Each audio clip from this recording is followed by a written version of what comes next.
Olá, gente. Hoje a gente está aqui com o professor Cláudio Pereira. O senhor sabe se existe povos indígenas originários no município de Icó e quais? A historicidade indígena aqui, ela data desde o início da vinda dos exploradores a essas terras, né? Quando eles chegaram aqui, houve uma grande guerra, porque os indígenas que aqui viviam já eram os verdadeiros donos dessas terras. Acontece que os colonizadores querendo se apossar desse território e os indígenas querendo se defenderem. Então, os indígenas Icós, que aqui viviam, que eram os verdadeiros donos dessas terras, eles habitavam as margens do Rio Salgado até o Rio do Peixe, na Paraíba, tá certo? De um tempo desse para cá, nós não temos informações se ainda em outros espaços ainda tem descendentes dos Icós, né, em comunidade. Nós sabemos que muitas famílias icoenses têm em suas raízes históricas esse DNA indígena. Alguns se reconhecem, poucos que a gente tem conhecimento, outros não. Nós não sabemos se pelo o fato que se deu de forma negativa, toda a aculturação, né, e todas essas questões. Mas os indígenas que aqui viviam eram os Icós, os verdadeiros donos dessas terras. Professor, há registros históricos de presença indígena na formação do Icó? Sim, sim. Como eu falei anteriormente, tudo se deu a partir daí, por volta de 1682. Então, alguns indígenas, eles foram aprisionados, alguns foram mortos, infelizmente, devido à luta constante entre os sesmeiros, que eram os nossos colonizadores europeus, portugueses, e os indígenas Icós. Outros foram aprisionados para servir de trabalho escravo a princípio, já naquele período. Então, boa parte das edificações que nós temos aqui, né, do período colonial, né, e outros, os nossos irmãos indígenas foram quem ajudaram a construir tudo isso. E deixaram um legado muito grande, num pouco da parte da arquitetura, mas também na culinária, nos costumes, nas crenças,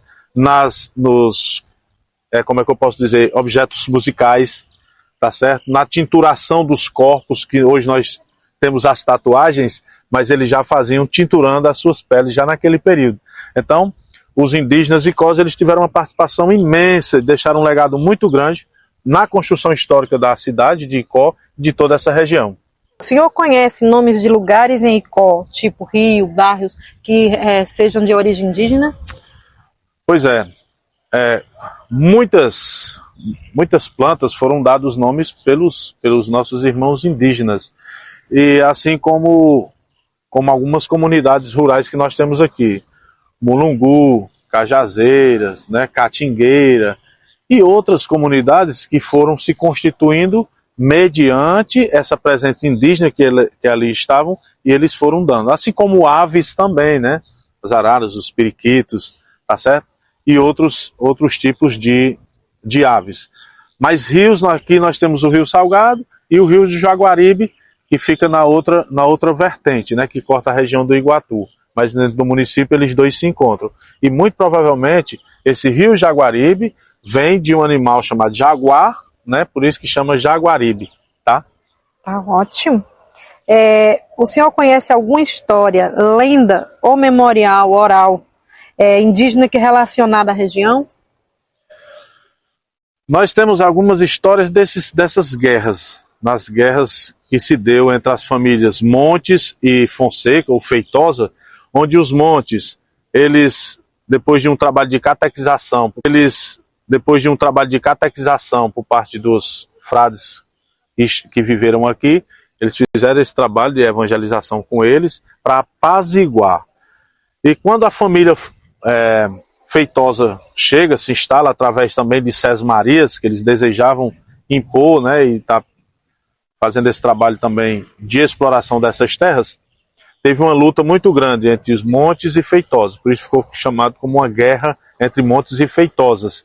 E aí todas essas famílias, uma ficou com o apoio dos indígenas Icós, que foram os Montes, e os Feitosas com a outros indígenas, que eram Quixelôs, Cariús, tá certo?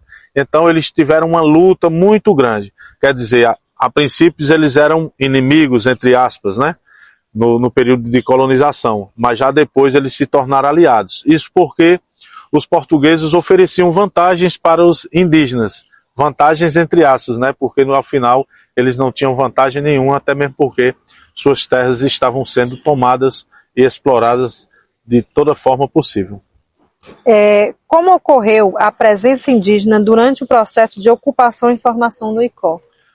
Pois é, como eu falei anteriormente, a formação do ICO se deu dessa forma, de uma forma assim, muito violenta, onde teve a aculturação desses povos originários, né, chamados ICOs, mas que ao longo do tempo, de várias passagens, teve a introdução do boi, e aí os indígenas eles foram perdendo aquela serventia a princípio para os portugueses, para os exploradores. E infelizmente, quando chega aqui os nossos irmãos pretos escravizados, esses indígenas passaram a viver de uma forma mais aleatória, não tinha mais uma certa importância para os seus donos, podemos dizer assim, né? Os senhores, os grandes fazendeiros. Isso porque quem protagonizou a maior parte das construções arquitetônicas aqui, também nas grandes fazendas, foi o braço escravo, tá? Nos engenhos de cana-de-açúcar, na lavoura, na criação bovina e na construção de boa parte dessas edificações que nós temos hoje aqui no sítio histórico de Icó. Professor, agora eu vou te perguntar um relato pessoal. Tá. Você, assim, quando criança, você tem alguma lembrança de seu avô, da sua mãe, falando sobre a cultura local, inclusive falando alguma coisa sobre índios? Meus avós eu quase não conheci, né? Quando eu já nasci, ele já não tá, só tinha um que eu ainda cheguei a conhecer, mas não tinha assim um contato de conversar, eu era muito pequeno, tenho vaga lembrança do mesmo. E se ele falou, também não recordo.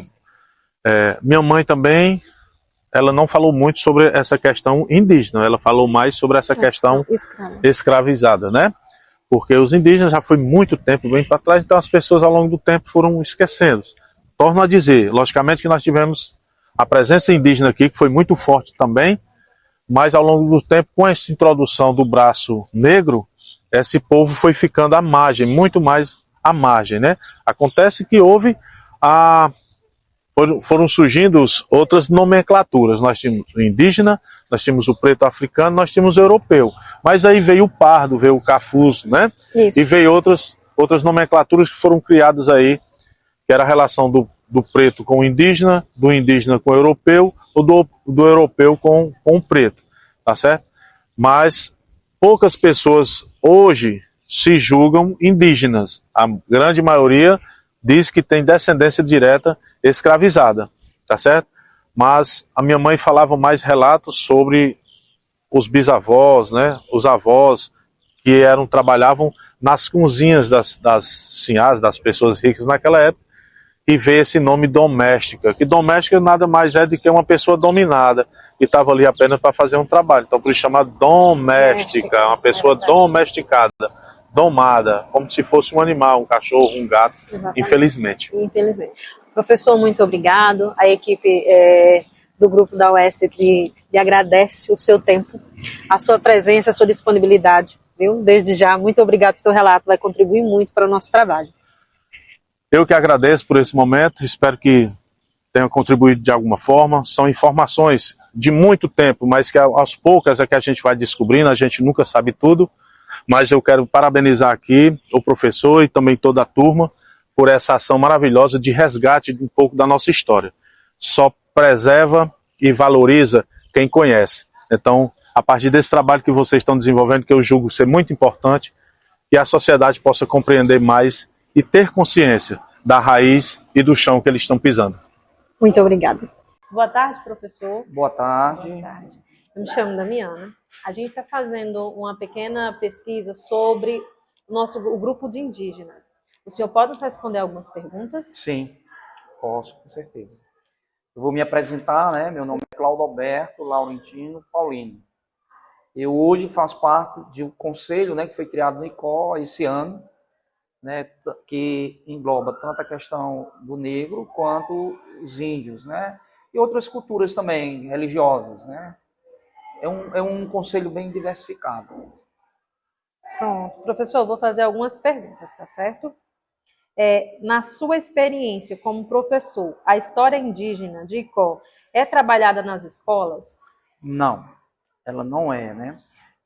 Não só em relação à cidade de Icó, mas, inclusive, eu até pensaria a nível de Brasil, né? Esses povos, né, os índios, eles foram muito esquecidos no decorrer do tempo, né? Eles foram esquecidos. Pronto. Como o senhor aborda a temática indígena em sala de aula? Bom, a temática ela é muito interessante, principalmente se o professor ele se aprofundar no assunto, né? Buscar a questão das raízes indígenas, a história do índio no Ceará, dentro do Icó, né? Porque se hoje nós perguntássemos a um aluno quem era Iracema, muitas das vezes ele vai em Fortaleza e diz eu vou na praia de Iracema, mas não sabe a história, por que o nome, né, Iracema.